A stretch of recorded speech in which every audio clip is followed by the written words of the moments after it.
Have you ever wondered what really happens when we die? Is there a roadmap to the great unknown, or are we simply left to drift? For centuries, cultures and religions have tried to answer these profound questions, but few approaches are as detailed and enlightening as the ancient teachings found in the Tibetan Book of the Dead, or Bardo Thodol. This mysterious guide doesn't just explore death, it offers profound lessons on how to live. In this video, we're diving deep into this transformative text. You'll uncover the secrets of the bardos, the intermediate states that connect life, death, and rebirth. You'll learn how to confront the unknown with clarity, embrace impermanence, and transform fear into self-awareness. This isn't just spiritual philosophy. It's a practical guide for living with intention, compassion, and courage. Before we get started, let me ask you, what do you believe happens after death? Share your thoughts in the comments. It's a question that connects us all. And if you enjoy exploring these timeless mysteries, don't forget to subscribe to the channel. Many of our viewers haven't yet joined our community, and subscribing ensures you never miss our future deep dives into life's most profound topics. Stay tuned, because by the end of this exploration, you'll see why this ancient text has captivated minds for centuries, and how it can change your perspective on both life and death. It's fascinating how humanity's most profound questions often center around the mystery of what happens after death. For centuries, countless cultures have sought answers, but few have approached the subject as intricately as Tibetan Buddhism. At the heart of their spiritual teachings lies the Tibetan Book of the Dead, or Bardo Thodol. This isn't just a text, it's a guidebook for the soul, intended to navigate the intermediate states, or bardos, that occur between death and rebirth. Think of it as a spiritual map, offering insight and direction during the most transformative journey of existence. The Bardo Thodol is more than a manual for the deceased. It's a tool for the living. By studying it, one learns not only about death but also about life itself. Its teachings emphasize the impermanence of everything we hold dear, urging us to live with mindfulness and detachment. It's a stark reminder. Nothing lasts forever. Yet within that impermanence lies the beauty of spiritual transformation. Life, like death, is a series of transitions, each an opportunity to learn, grow, and prepare for what's to come. What makes the Bardo Thodol so unique is its detailed description of the bardos. These intermediate states are like doorways between one existence and the next, and each presents opportunities for enlightenment or, alternatively, rebirth. It's almost as if Tibetan Buddhism holds up a mirror to the soul, showing us that our thoughts, intentions, and actions, our karma, play a pivotal role in determining our path. The text, therefore, is a call to cultivate self-awareness, not as a chore but as a profound act of compassion for ourselves and others.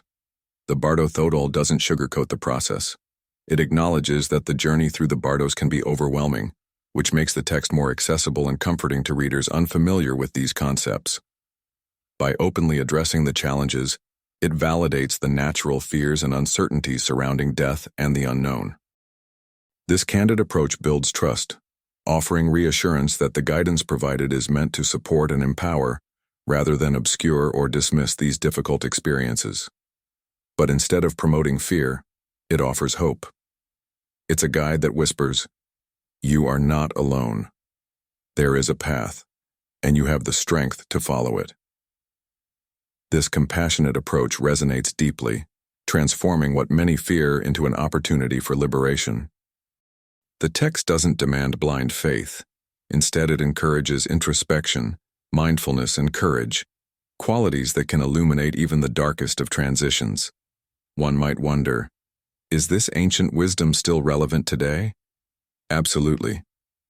The Bardo Thodol isn't just about preparing for death, it's about living a life of intention, awareness, and detachment from unnecessary suffering. By applying its teachings, we can face our own mortality with grace and use that awareness to lead more meaningful lives. In a world obsessed with material success and external validation, the Tibetan Book of the Dead serves as a gentle yet powerful reminder to look inward and embrace the truths that ultimately set us free. What follows in this exploration is a deeper dive into the bardos themselves, a journey through the stages of death, visions, and rebirth. The lessons they hold are not only for those crossing over, but for all of us navigating the many transitions of life itself. Let's begin with the first bardo, the Chikhai Bardo, where the moment of death unfolds and the mysteries truly begin. Why would an ancient text focus so heavily on what happens after death? Because at its core, the Bardo Thodol isn't just about dying, it's about living. This text seeks to prepare individuals not only for the inevitable moment of death, but also for the transformative power of awareness in every stage of existence. It's a gentle nudge, reminding us that our journey doesn't start or end with a single lifetime. In its essence, the Bardo Thodol serves as a guide through the bardos, those intermediate states that act as bridges between this life and the next. By familiarizing oneself with these states, individuals can approach death with a sense of readiness rather than fear. This preparation is not morbid. Instead, it is deeply life-affirming. By embracing the transient nature of existence, we learn to live more intentionally and with greater compassion for ourselves and others. The teachings also place great emphasis on self-awareness. In these bardos, the individual is said to encounter their own mind, manifested through vivid visions and reflections. These moments serve as opportunities for growth or, if unprepared, as potential pitfalls.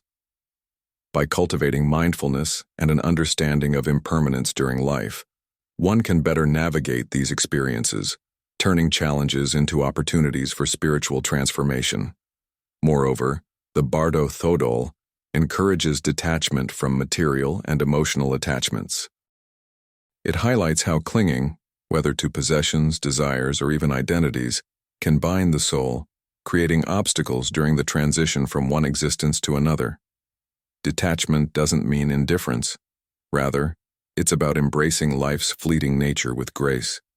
By doing so, we cultivate a sense of freedom, both in life and in the bardos. Compassion is another cornerstone of the text. The Bardo Thodol teaches that by extending kindness and understanding to others, we also prepare our own souls for a more peaceful transition. Compassion softens the rigidity of ego, allowing us to face life and death with humility and love. It can be cultivated in daily life through small intentional actions, like offering a kind word to a stranger, practicing active listening with loved ones, or volunteering to help those in need. Meditation focused on loving kindness, or metta, is another powerful tool, encouraging individuals to extend goodwill first to themselves and then outward to others. By making compassion a daily practice, we gradually dismantle ego's hold, creating space for deeper connections and a more profound understanding of ourselves and others. It's a transformative practice that serves as both a spiritual discipline and a way of fostering deeper connections in the here and now. As we explore the purpose of the Bardo Thodol, it becomes clear that its lessons transcend death. They serve as a roadmap for navigating the complexities of life itself, encouraging mindfulness, detachment, and compassion at every step. But to truly grasp its teachings, we must delve into the bardos themselves, starting with the Chikhai Bardo, where the journey of transformation begins. Chikhai Bardo, the moment of death, where the individual confronts the reality of their mortality. Imagine the final moments of life, a space where everything we've known begins to fade, and a new journey beckons. This is the Chikhai Bardo, the first and perhaps the most pivotal stage described in the Bardo Thodol. Here, the individual confronts the undeniable reality of their mortality. It's a moment of truth, one that lays bare the essence of existence, free from pretense and illusion. In this state, clarity and awareness are key. The teachings emphasize mindfulness, reminding us that our thoughts and intentions at this stage shape the path ahead. This bardo is often described as the state where the true nature of the mind is revealed. For those who have cultivated self-awareness in life, this moment holds immense potential for liberation. But for those unprepared, the confrontation with mortality can be overwhelming. The Chikhai Bardo doesn't judge. Instead, it reflects. It's a mirror of our inner world, highlighting the importance of mindfulness and detachment even in our final breaths. The text suggests that during this bardo, one can achieve a profound understanding of impermanence. Think of it as a cosmic wake-up call. The attachments, fears, and desires that often dictate our lives are seen for what they truly are, transient and insubstantial. By embracing this awareness, individuals can experience a sense of peace and readiness to move forward, be it toward enlightenment or the next stage of their journey. But what happens if fear takes hold? The Bardo Thodol offers guidance here too. It encourages compassion not only for others but also for oneself. This is a moment to let go of judgment and embrace the unfolding process with courage and acceptance. In many ways, the Chikhai Bardo is a culmination of life's lessons. It asks, have you lived with intention? Have you prepared for this transition with mindfulness and detachment? The answers shape the experience. From this initial confrontation, the journey moves deeper into the bardos, each with its own challenges and opportunities. The Chikhai Bardo sets the tone, urging us to face our mortality with grace and awareness. Next comes the Chönyid Bardo, where the visions of the mind take center stage, offering further insights into the nature of existence. Chönyid Bardo, the state of visions, where the soul experiences vivid and often challenging visions that are reflections of their own mind. The Chönyid Bardo is like stepping into a dream, only this dream is profoundly vivid and intensely personal. This stage is marked by visions, sometimes beautiful, sometimes terrifying, that mirror the individual's inner consciousness. It's said that these visions are not external forces but projections of the mind itself. They serve as a reminder of how our thoughts, emotions, and karma shape our reality, both in life and in the afterlife. For the prepared soul, the Chönyid Bardo is an opportunity to recognize these visions for what they are, fleeting manifestations of the mind. Preparation in this context means cultivating mindfulness, self-awareness, and detachment during life. Practices such as meditation, reflection on impermanence, and acts of compassion help foster the clarity needed to face this stage without fear. It's about training the mind to observe rather than react, to recognize illusions for what they are, and to stay centered even when confronted with overwhelming experiences. By maintaining mindfulness and detachment, one can navigate this stage without fear, seeing through the illusions to the truth beyond. However, for those who cling to attachments or are consumed by fear, these visions can become overwhelming, leading them further away from liberation. This stage underscores the importance of cultivating self-awareness and compassion during life. The more one understands the workings of their own mind, the easier it becomes to navigate the Chönyid Bardo. It's like learning to lucid dream. Awareness transforms the experience from one of passivity to one of active engagement and understanding. The Bardo Thodol provides specific practices for this stage, such as meditations and mantras, to help individuals stay grounded. For example, one commonly suggested practice involves focusing on the recitation of mantras like Om Mani Padme Hum, which centers the mind and calms emotional turbulence. This mantra acts as an anchor, allowing individuals to maintain clarity and avoid becoming overwhelmed by the vivid and often challenging visions of this bardo. These practices encourage a calm and focused mind, enabling the soul to move through the visions with clarity. It's a reminder that even in the most chaotic moments, mindfulness can be a powerful tool for transformation. As the visions begin to fade, the individual approaches the final bardo, the Sidpa Bardo, where the soul is drawn toward rebirth. The Chönyid Bardo, with all its vivid reflections, serves as a bridge between the confrontation of mortality in the Chikhai Bardo and the pull of reincarnation in the Sidpa Bardo. It's a powerful reminder of how interconnected life, death, and rebirth truly are. Sidpa Bardo, the stage of rebirth, where the soul is drawn toward its next incarnation based on past karma and desires.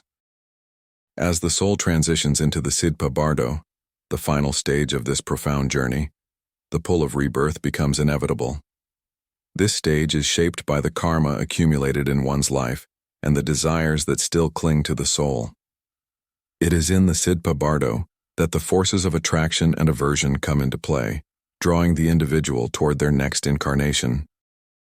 This phase, more than any other, underscores the intricate connection between cause and effect, between the actions of a lifetime and the reality that follows. The Sidpa Bardo is often described as a place of choice, though not in the way we might think of conscious decision-making. Rather, it reflects the tendencies of the soul. If one has cultivated mindfulness, compassion, and detachment, the choices in this stage may lead to a more favorable rebirth or even liberation. Conversely, if one is weighed down by unresolved attachments and negative karma, the pull toward rebirth can be more turbulent, guided by those unresolved energies. This stage is not one of judgment or punishment, but of natural consequences. Unlike common interpretations of karma as a system of reward and punishment, this perspective sees karma as a reflection of cause and effect, our actions and intentions naturally shaping the conditions of our future experiences. This view emphasizes personal responsibility rather than external judgment, making it a practical and compassionate framework for understanding the soul's journey. The Bardo Thodol emphasizes that understanding and transforming our karma during life can profoundly affect this stage. It encourages us to live with intention, to practice mindfulness, and to embrace compassion as a way to shape not only our current lives, but also our future ones. The imagery of the Sidpa Bardo often speaks of a journey through vivid landscapes, like vast, mist-covered valleys or luminous, otherworldly cities, each representing the interplay of past karma and future possibilities. Encounters with symbolic beings, such as radiant guides or shadowy figures, embody the soul's unresolved desires or fears. For instance, a radiant guide might represent a long-held aspiration for wisdom or compassion, encouraging the soul to embrace those qualities. On the other hand, shadowy figures might reflect fears or unresolved guilt, urging the soul to confront and release these burdens. These encounters are not merely symbolic. They serve as profound opportunities for self-awareness and transformation, much like reflecting on one's dreams to uncover hidden emotions and motivations. This stage culminates in the eventual union of the soul with a new body, much like a seed settling into fertile soil, ready to grow anew. These rich metaphors highlight the dynamic and ever-changing nature of existence, reminding us that each rebirth carries the imprint of the choices and intentions we've sown. These descriptions, while symbolic, highlight the dynamic and ever-changing nature of existence. They remind us that rebirth is not an end but a continuation, a new chapter in the infinite cycle of samsara. For those who seek liberation, the Sidpa Bardo offers one final opportunity: to recognize the illusions of the cycle and let go. This ultimate act of detachment can break the cycle of death and rebirth, leading to enlightenment. Detachment in this context means releasing the deep-seated attachments to desires, fears, and identities that tether the soul to the cycle of samsara.